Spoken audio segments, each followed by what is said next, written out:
Jadi yang pertama kenapa aku pilih Hungaria, di sini itu kuliahnya lebih cepet guys. Jadi kalian S1 ada yang cuma 6 semester. Aku di sini itu cuma 3 tahun.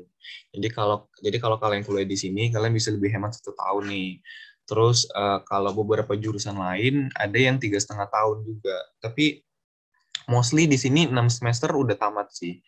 Terus kurikulumnya juga udah standarnya Eropa. Soalnya di sini itu ada suatu institusi yang namanya ECTS. Dia itu berfungsi buat menyetarakan kredit-kredit skor yang ada di Hungaria. Jadi kalau misalnya ada anak Jerman atau anak Belanda yang pengen studi di Hungaria atau sebaliknya, mereka itu udah setara dan mereka nggak perlu foundations lagi.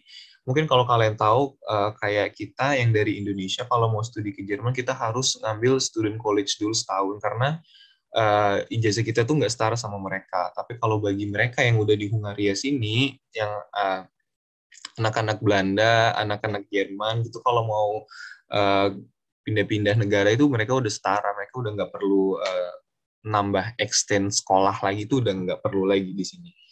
Jadi itu maksudku salah satu hal yang mengartikan kalau di sini itu kurikulumnya sudah setara guys. Terus alasan ketiga, di sini itu salah satu biaya hidup yang paling murah menurutku. Nggak yang paling murah juga sih, tapi yang beda-beda tipis lah dengan kita di Jakarta. Terus lanjut nih, tadi kenapa aku pilih di University of Page. Alasan pertama, karena mereka punya kurikulum yang sesuai apa yang aku cari. Jadi di sini itu kurikulumnya udah straight to the point. Kita udah nggak ada lagi mata kuliah yang nggak berhubungan dengan apa yang kalian pelajari di jurusan kalian. Dan juga di sini itu salah satu biaya hidupnya yang paling murah. Terus kalau buat kalian yang nggak terlalu suka tinggal di kota, ya Page ini salah satu yang aku rekomendasiin sih di sini. Terus ya kualitas udaranya lebih bersih, karena di sini emang nggak terlalu ramai sih guys kalau di Page. Kalau aku yang paling aku rasain di sini tuh kurikulumnya udah strict to the point banget kak. Kakak nggak bakalan lagi belajar hal-hal yang nggak ada hubungannya sama major kakak. Mungkin kalau di Indo kalian masih ada belajar PPKN, ada belajar bahasa yang kurang Indonesia, sesuai yang sama mata kuliah olahraga jurusan. mungkin di beberapa kampus. Nah, kalau di sini tuh udah nggak ada lagi yang kayak gitu, Kak. Cuman kalau mau, bisa ambil di optional course. Jadi aku di sini itu, walaupun studinya computer science, aku bisa ambil mata kuliah anak biologi, aku bisa ambil mata kuliah anak penjas, aku bisa ambil kelas yoga, aku bisa ambil kelas bahasa Cina, bisa ambil kelas bahasa Perancis, itu fleksibel banget. Tapi enak ya Kak, berarti udah mata kuliah yang di luar jurusan udah nggak jadi wajib gitu lah. Misalkan kan kalau di universitas awal-awal semester adalah wajib PPKN, bahasa Iya, Inggris. di sini nggak ada lagi Kak. Jadi Enak ya, udah dari langsung to the awal point semester gitu. 1 kalian udah bakalan belajar apa yang emang harus kalian pelajari.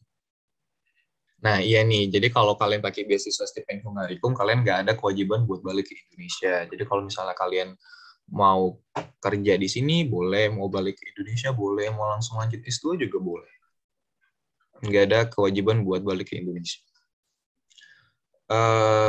Seberapa sulitnya, gimana yang jelasinnya? Aku mungkin bisa kasih gambaran dari kuota yang dikasih sama mereka.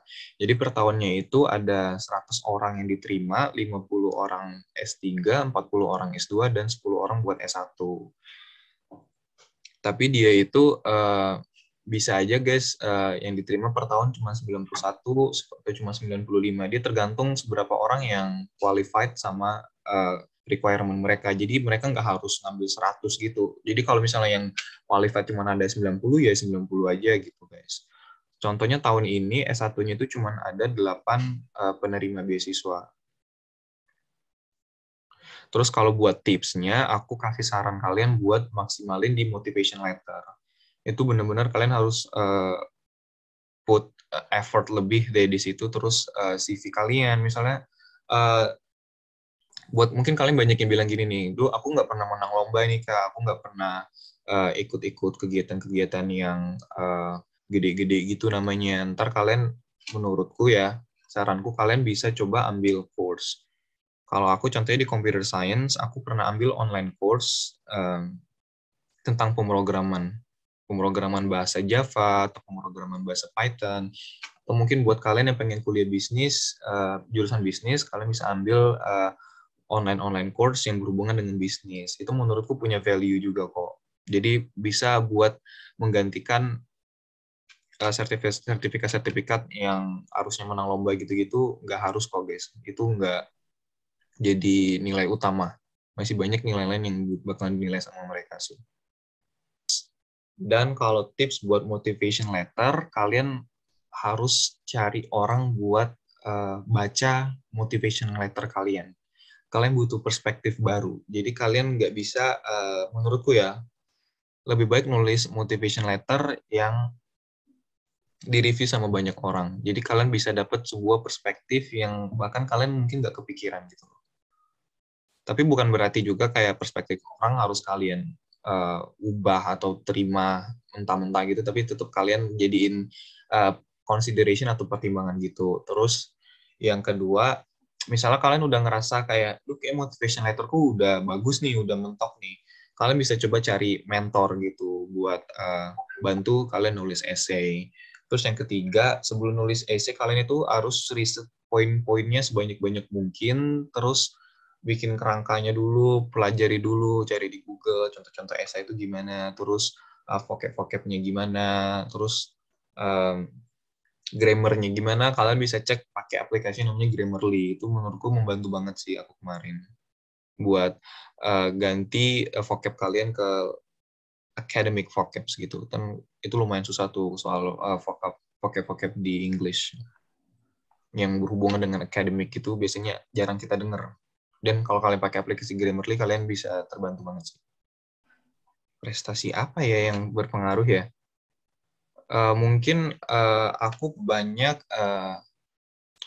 experience di bidang yang berhubungan sama majorku. Jadi aku beberapa kali udah pernah ikut pelatihan pemrograman, udah ikut course-course pemrograman. Jadi aku di CV-ku itu semua yang aku taruh itu relate sama majorku. Mungkin itu sih salah satu nilai yang mereka pertimbangkan buat aku lulus gitu.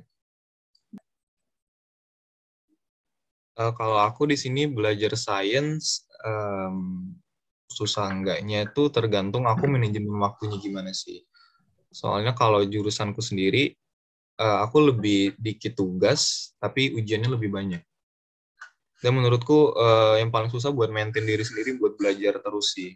Soalnya anak-anak di sini sekelasku ambis-ambis semua, nggak tahu kenapa mereka jago-jago banget working hard, dan jadi itu ngebentuk pribadi diriku juga buat yang lebih disiplin gitu loh buat belajar. Jadi harus jago-jago buat time managementnya sih di sini.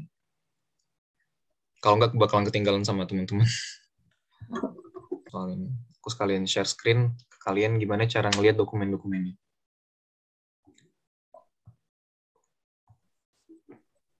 Biar enak nih. Aku share screen aja dulu ya.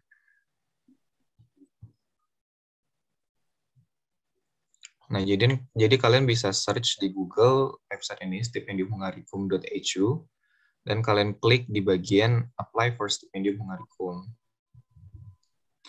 Nah, di sini itu ini udah login ke akun Google. Aku harus login. Nah, oke. Jadi kalau bagi kalian yang belum punya akun, kalian bisa klik di sini apply. Dan bisa turun ke bawah call for applications. Kalau kalian yang mau apply S1 bisa klik yang sebelah sini, dan S2 juga sebelah sini, tapi kalau mau apply S3 sebelah sini. Dan kalau kalian klik di sini, ntar dia keluar udah dokumennya, tuh terdownload langsung. Tinggal dibuka. Dan ini udah lengkap banget, semuanya ada di sini. Terus kalau buat pertanyaan tadi, kalau tahun lalu sih iya ya, emang yang diminta CV itu cuman dari University of Page, dan di tahun ini juga seperti itu. Jadi tadi maksudku emang buat yang apply ke Page diminta CV. Tapi benar kalau kalian mau lampirin CV juga nggak apa-apa sih, tapi lebih baik mengikuti requirement mereka aja. Tapi kemungkinan tahun ini kalau yang mau apply ke Page tetap diminta CV juga sih. Dan kalian better buat cek aja di sini. Jadi cara ceknya kalian bisa pergi ke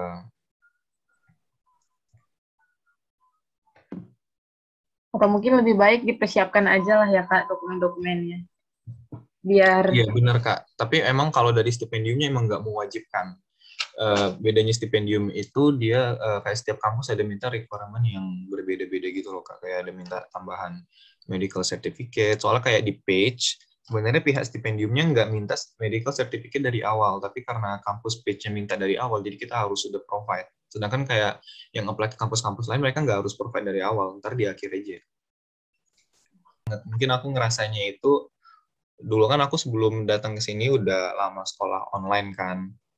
Udah hampir setahun gitu aku sekolah online, dan sekalinya sampai sini agak keteteran gitu loh pas ngurus dokumen dan juga kuliah. Mungkin karena udah nggak kebiasa uh, pergi ke sekolah, terus masih ada kegiatan ABCD habis sekolah. Jadi di sini kemarin agak keteteran sih awal-awal, tapi ya udah mulai terbiasa sih.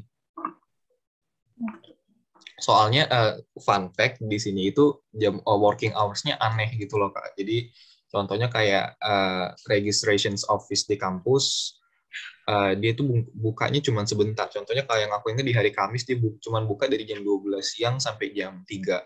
Jadi agak susah nih nyesuaiin jadwalnya. Terkadang kan di jam segitu kita ada kuliah, jadi harus nunda dulu, ntar minggu depan tunggu sepi. Soalnya kita cuma punya jam istirahat aja buat pergi ke sana. Itu sih yang aku kaget kemarin, kok working hours di sini aneh banget sih, nggak kayak kita biasanya di Indo ya dari pagi sampai sore atau mungkin dari pagi sampai siang gitu loh, nggak cuma 3 jam buka doang.